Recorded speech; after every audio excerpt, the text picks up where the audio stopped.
Buen día, queridos alumnos, ¿cómo están? Espero que se encuentren muy bien. Bienvenidos a su clase de Historia de quinto grado. En esta ocasión les traigo un tema muy interesante. Bueno, son tres, pero dice la guerra de reforma, pero no, es la guerra de reforma.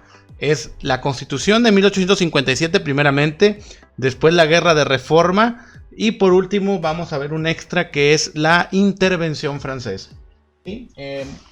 Vamos a comenzar con la Constitución de 1857 y pues para esto vamos a ver un antecedente que fue el Plan de Ayutla.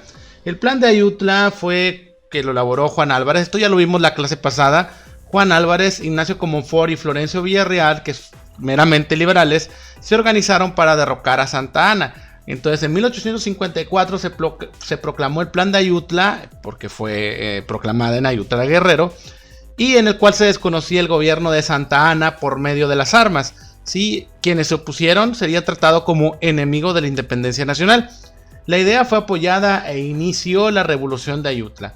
Al siguiente año, es decir, en 1855, el movimiento triunfó y se desterró a Santa Anna para siempre. Juan Álvarez ocupa la presidencia temporalmente y luego fue Ignacio Comonfort que resultó electo presidente durante un periodo liberal. Y bueno, ya teniendo como base esto, ahora sí vamos con la Constitución de 1857.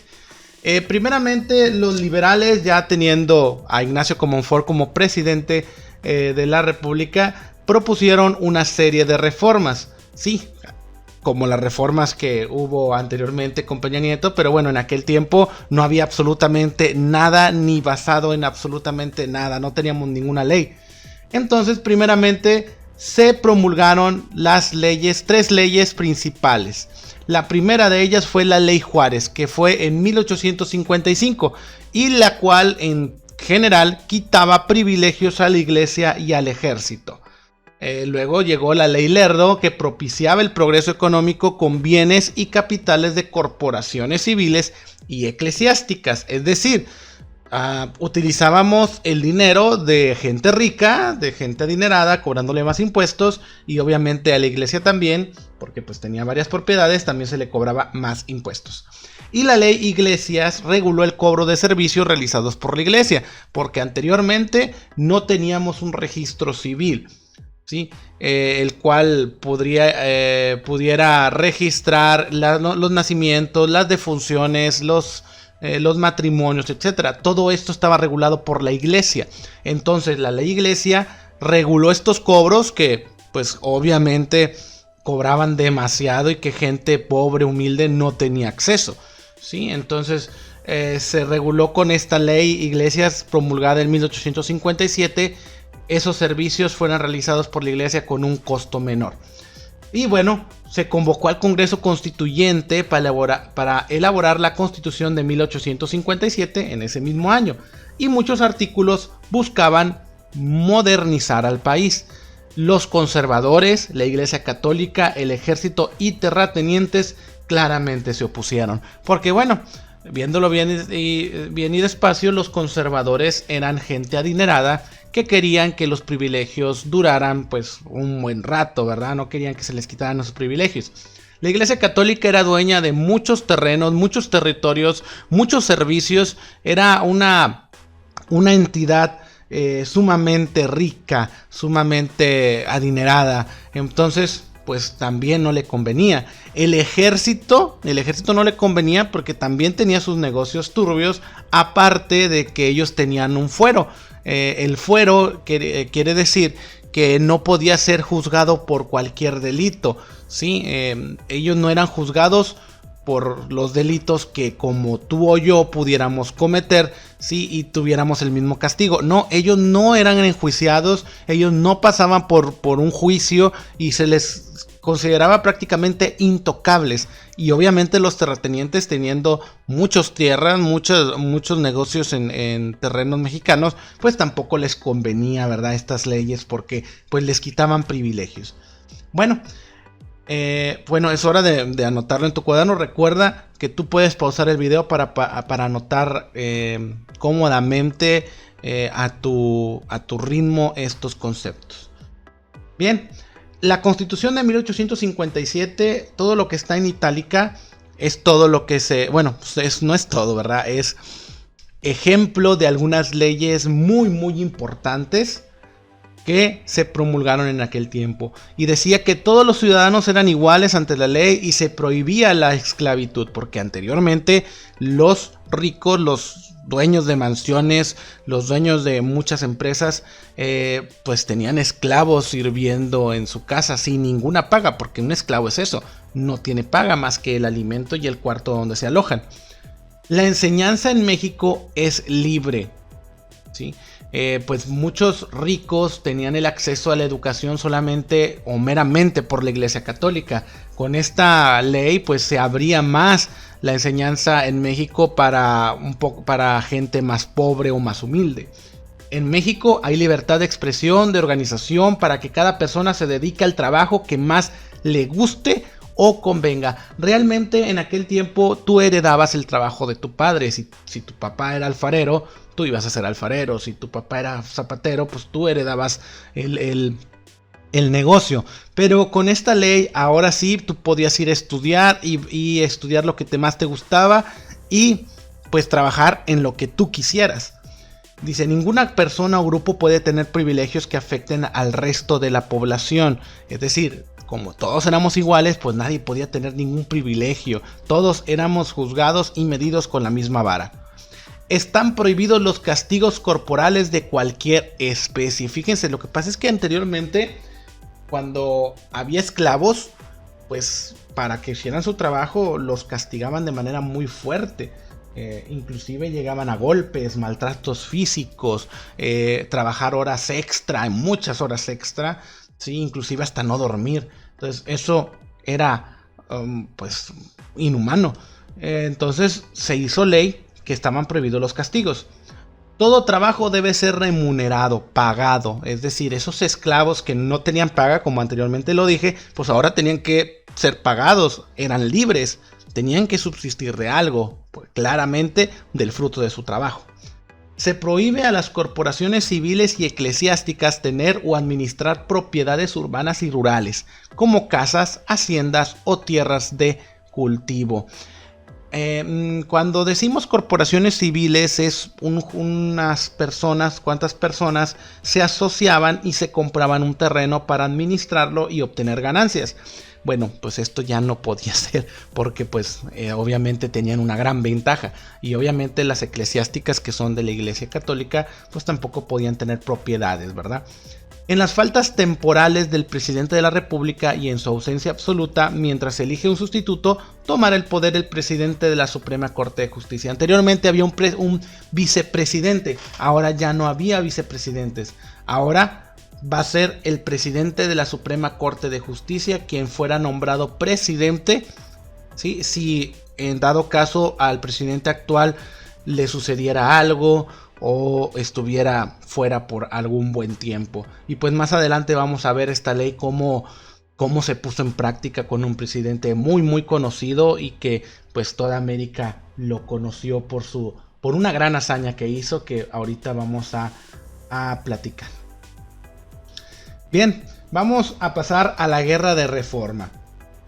Esta Guerra de Reforma también fue llamada Guerra de 3 años e inició en 1858 y obviamente terminó en 1861 porque pues 58 más 3 son 61.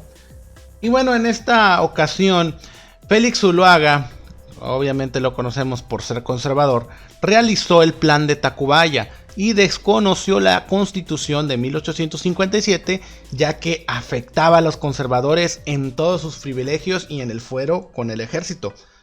El presidente Comonfort se vio obligado a salir del país, sustituyéndolo Benito Juárez, quien gobernara desde Veracruz. Y aquí les digo que cuando la Constitución se puso en práctica, pues Comonfort era presidente, pero quien era presidente de la Suprema Corte de Justicia era Benito Juárez. Benito Juárez lo conocemos obviamente porque es un personaje que pues dijo muchas frases como el respeto al derecho ajeno es la paz, y bueno, se le ha considerado el benemérito de las Américas, ¿sí? Por esta frase y por sus actos también heroicos que más al ratito vamos a ver, más adelante vamos a platicar, ¿sí? Y bueno, Benito Juárez gobernó, ¿sí? Pero gobernó desde Veracruz.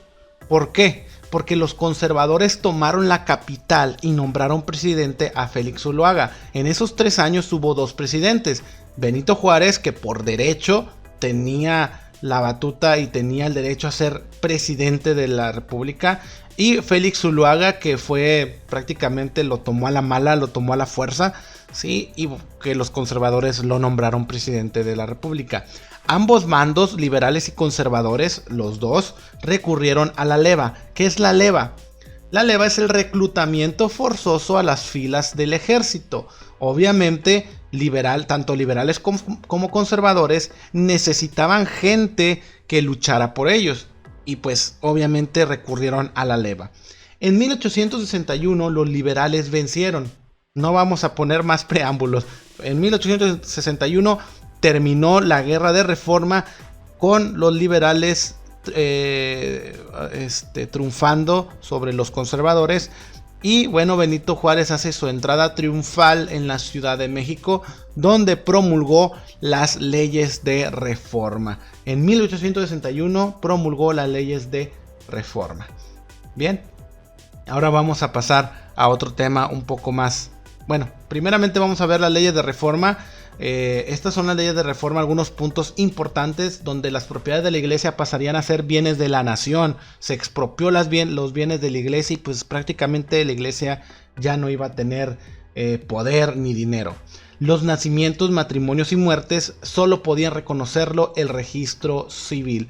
Es decir, todavía se sigue teniendo sus actas de bautizo, todavía tienen actas de matrimonio y bueno, en la muerte ya pues la iglesia ya no toca ese tema, pero también tenías que hacerlo por medio del Estado, por medio del gobierno, ¿sí? Y pues los nacimientos se tenían que tramitar su acta de nacimiento, el acta de matrimonio y también el acta de defunción por parte de los familiares.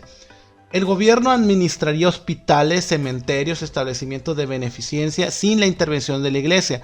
Esto era porque la iglesia, al tener todo el poder, al tener todos esos negocios, entre comillas, pues se hacía más y más rico. Y pues el gobierno necesitaba también dinero que necesitaba para restaurar carreteras, hacer caminos, etc.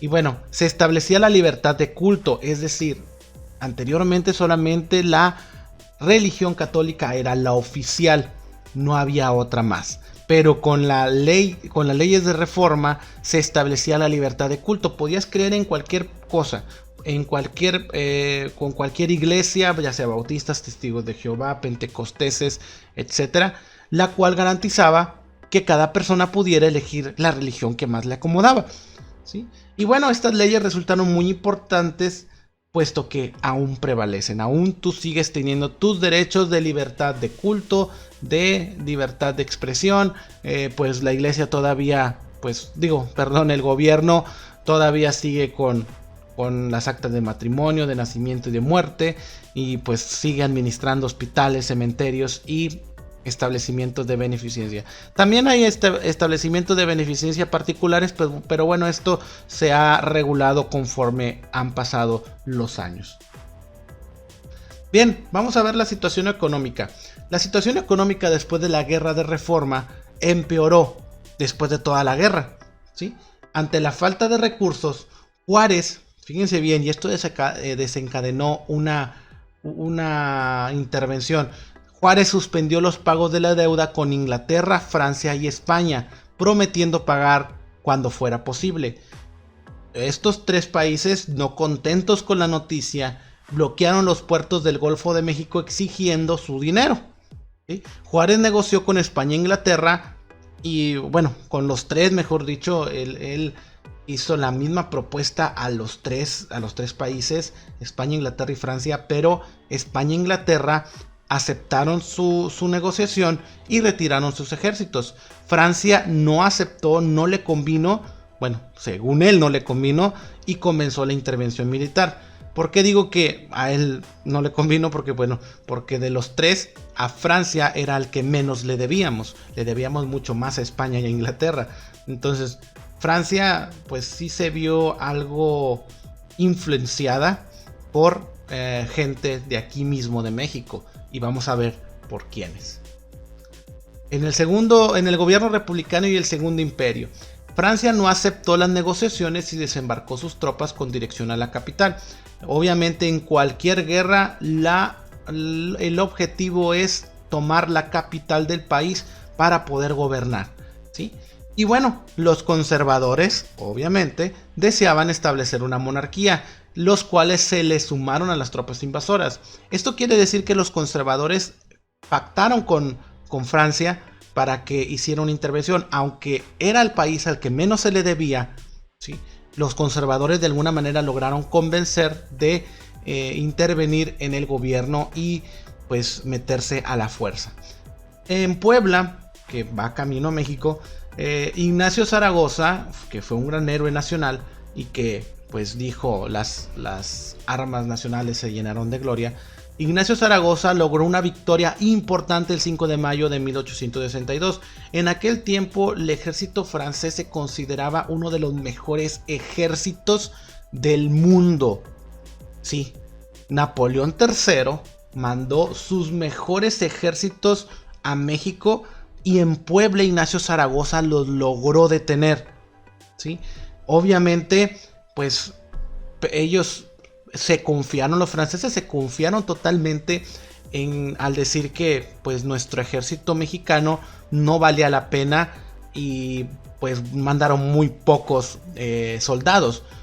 Esto desencadenó que pues una derrota para ellos, pues la peor derrota y una vergüenza para aquel entonces para Francia, porque fue derrotado por simples mexicanos a un ejército que no se le comparaba con nadie a nivel mundial, ¿sí? Tras un año después, fíjense, Puebla cayó ante los 30,000 soldados franceses. O sea, Napoleón III mandó 30,000 soldados, ahora sí no se confió. Aparte de que Ignacio Zaragoza murió por cuestiones naturales, murió Ignacio Zaragoza, ya no estaba al frente ahora sí que de la guerra en aquel tiempo.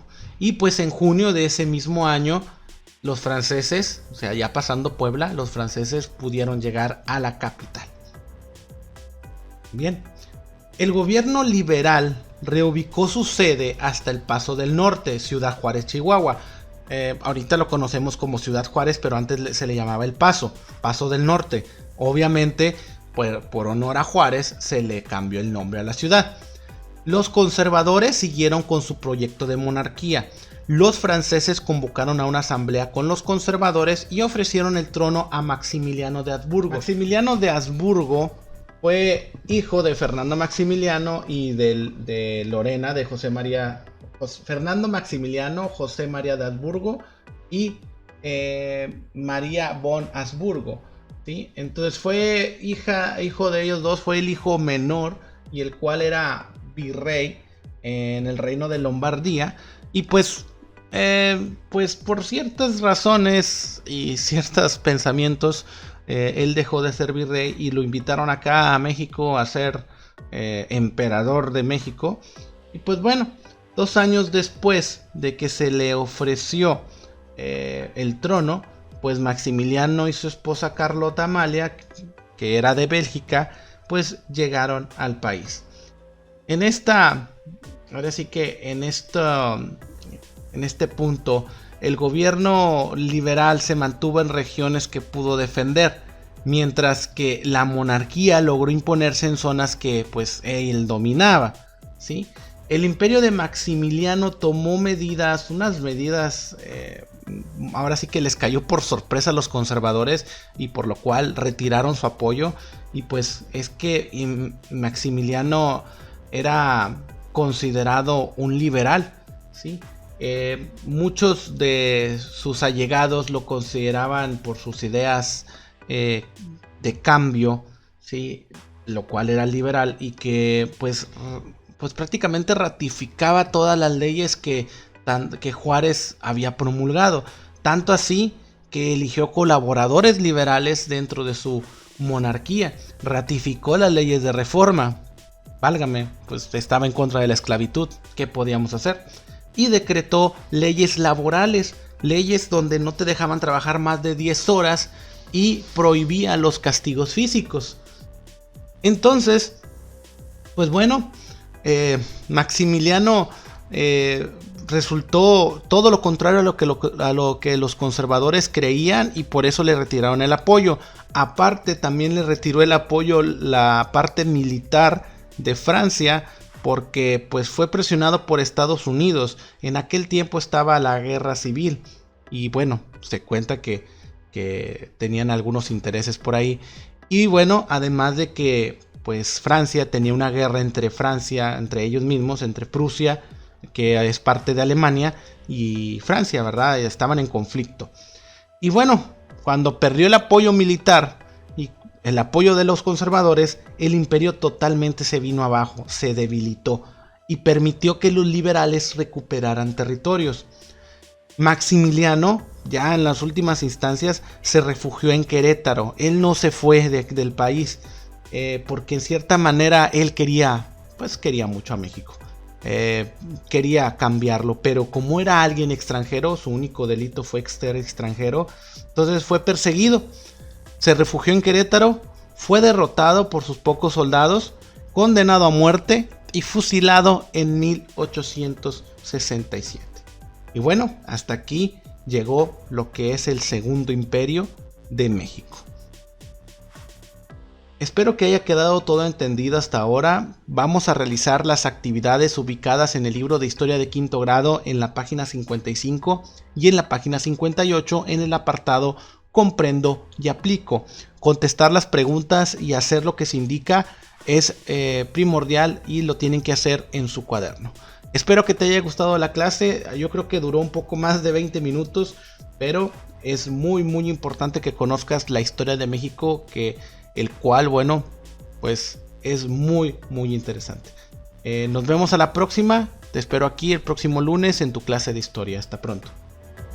Suscríbete a nuestras redes sociales. En YouTube, activa la campanita y en Facebook síguenos y dale like a nuestra página oficial mbeducation.mx para recibir notificaciones de nuestro nuevo contenido y videos educativos.